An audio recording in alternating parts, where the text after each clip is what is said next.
So if you have any questions, if it's a very deep question, then I answer. If it's not, it's just ordinary, like reciting the 5 names or how to sit and all that, other disciples can answer you. Understand? So don't be offended. Now, any questions? Please. You look like a queen when you put that on. It's African, huh? Yes, very noble. Most of them wear beautiful clothes. Yes, like queen and king, the way they walk, you know. Our ancestors are all very noble. If you really study the way the people walk and the way people wear their ancient clothes, their traditional clothes, we know definitely that their race has come from heaven. The first people of their race, all our human being race must come from heaven. You know, the way they love color and beautiful clothes and dignify the way they handle their body and their movements is really noble, graceful. You said that when we are meditating, we must recite the names. But can we ask for some guidance when we are meditating and say names, or the guidance will be... Sure, of course. Yes, we can ask for guidance for some matter? Of course. Okay. You can pray. You can pray to the Almighty power, the Buddha power to help you so that your meditation is fruitful, that you keep your path. Yes, no problem. Pray for a while and then you meditate. When you meditate, you should not pray anymore. That will keep you busy, you know, and not concentrating. Yes, but you can pray before or after, thank God or thank Buddha, anything you do. Okay, yes. thank you. Yes. The reason why we have to recite or concentrate is so that our mind is not scattered, you see? And then after a while we concentrate very well, and then we will break out of the physical barrier, and then we go straight to a higher dimension. Not that prayer or talking or thinking are forbidden, it's just that it obstructs our power of concentration. We should not talk nonsense or pray too much, because if we concentrate on that gate, just walk through the gate, then you walk out. No need to talk or to shout or to say anything. So that's the way, okay? Yeah? You want to ask one more question? Or later? Okay. I just initiated today, and I memorized the 5 names to recite, but what if I don't mentally pronounce them? Later. Listen. I mean, later if you don't mentally pronounce it correctly, is that okay? No, you should say it correctly. You ask again. No problem. Okay? You ask the nun again, or anybody can tell you, huh? The ones who correctly pronounce. No problem. Most of the time when I'm in America, I speak English. Just today, somehow I read a Vietnamese book and I forgot. Yes, please.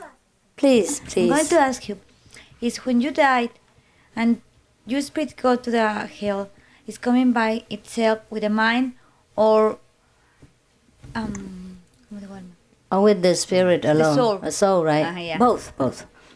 Because hell is a lower dimension of the universe, in which the soul still carries the memories of the past, of their present life into it. You see, meaning their past previous existence. And they still need the mind in hell in order to suffer. Yes, and the soul has not been liberated from this finer body. We have this body, but we have other bodies also. This body is a little bit coarse, rough, so we can see it. It's made by material that is coarse, so we can see. But other bodies are made by material that looks like non-material, but still it exists. And the fine body still can be subjected to punishment, to pain and sorrow, maybe sometimes 1,000 times more than in the physical body. The physical body has advantages and disadvantages. The advantage is that it shields us from many invisible pressures, invisible harm. You see what I mean? It's like a shield protecting us from the harmful spirits.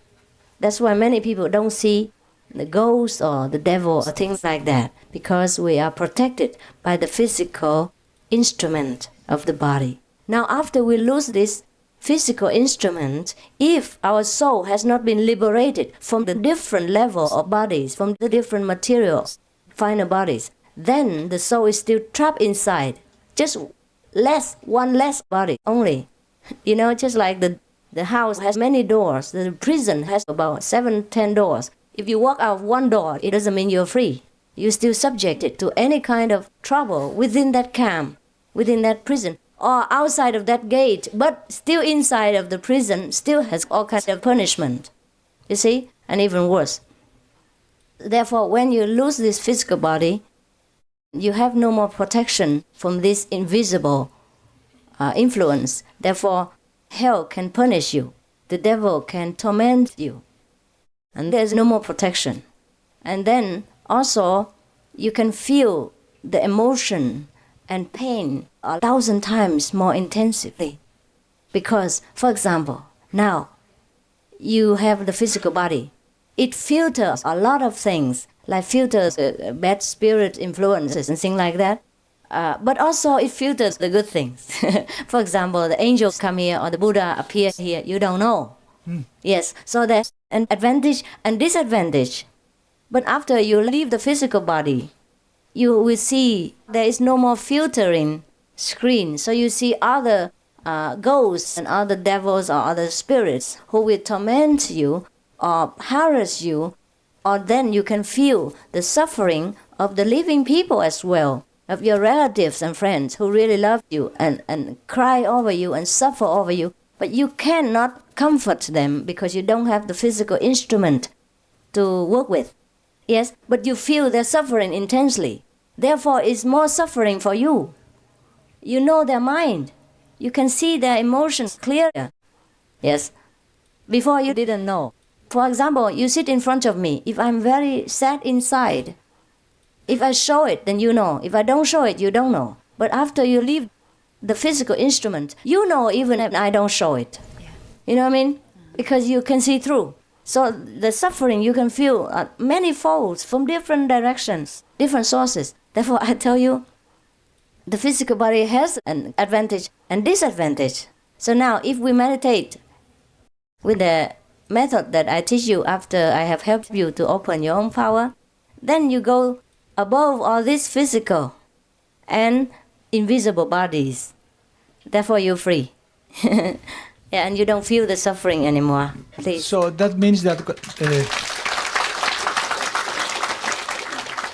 So that means that if we keep on our meditation, we'll help those relatives that Yes. they may be in help. Yes, that's why when you meditate, one person, 5, 4, 6, 7 generations of yours, they know it, they feel it, and they will go to heaven. And what happens when no relative meditates and they are in hell? They are in How hell. do they get out of hell? Yes, if their crime was not so great, they come out immediately at the time of your initiation. If it's too great, they have to wait a little until I break through the turtle bureaucracy. Con rùa hành chánh á. Yes, please. You can ask again. You can ask again. Yes. How many levels must one break through in breaking out? If you broke in four at least, yeah, and then you go to the 5th, then you become a master. But meanwhile, if you just get to the 3rd level, beyond the 5 levels, there are more, huh? 5 is just generally speaking. Within each level, there's hundreds of sub-levels, you know what I mean? So sometimes people say many levels. It's also true. But we compress it into 5, you know? One belongs to the emotion, the other one belongs to the intellect, and the other one belongs to the creative power, which creates the whole world and absorbs it into. There's a Brahma power. And another one is nothingness. No good, no bad, no intellect, no feeling. This is what the Buddhists call the empty void, emptiness. But that is not the final. When you're empty of everything, you're nothing. You don't want to be anything, you know? We have to become what we have been, you see? Not just to become nothing, empty of nothing, no emotion, no desire, no wish, no feeling. That is not nirvana. Even though nirvana means desirelessness. Desirelessness doesn't mean we become like a stone on empty and blank, you see? So we have to go through that level of nothingness, and we go back to the level of mastership, of Buddhahood. But that is the house of the master only. There are above other levels. You can go and come as you wish after you're free. Okay? But after you get through the third level, you're already free of karma. Free of karma means you're free of good and bad. You are free of reward and punishment. But that doesn't make you any better person. You know what I mean? It's not perfect. You're free of everything. But then, if you do it again, you will commit it again. But maybe you won't. If you do something, maybe because you reach the third level, you have no karma, maybe, because you are already fine. Your ego is very, very less, but that doesn't mean you're already a perfect person with knowing everything. To know everything, to do everything without doing, to appear at every place at the same time, to be omnipresent, you have to reach the fifth level at least. Understand now? Yes. Because at that time, we are one with all things already. That's why we can be everywhere. That doesn't mean we have to walk everywhere, but we are one with everything, with every place. We transcend time, space, you know what I mean? And all the relative conceptions. That's why anybody calls us, we are not there, but we are there. We are there, but we're not there. So they label or they title the praise of Buddha as omnipresent. Ru Lai, Ru Chi. It means the third come on. Meaning he comes, but he doesn't come. He goes, but he doesn't go. You know what I mean? So kind of like that. Yeah. More? Yeah, please. Oh, can you wait next time? Yes, you talk. No, you talk first. It's okay. Okay. Behind there's somebody. Yeah. Should I be concerned that I didn't see or hear anything new during initiation? Oh, what do you mean new? You have heard it any- before? Seen it before? Yes. Never mind. It will improve. Oh, Yeah. okay. Only if you don't see anything, you should be concerned. But if you did see, you did hear, that's fine. Some people, they have not been initiated, you see, but they have a lot of faith in the master and the teaching before they come. So some disciples contacted them.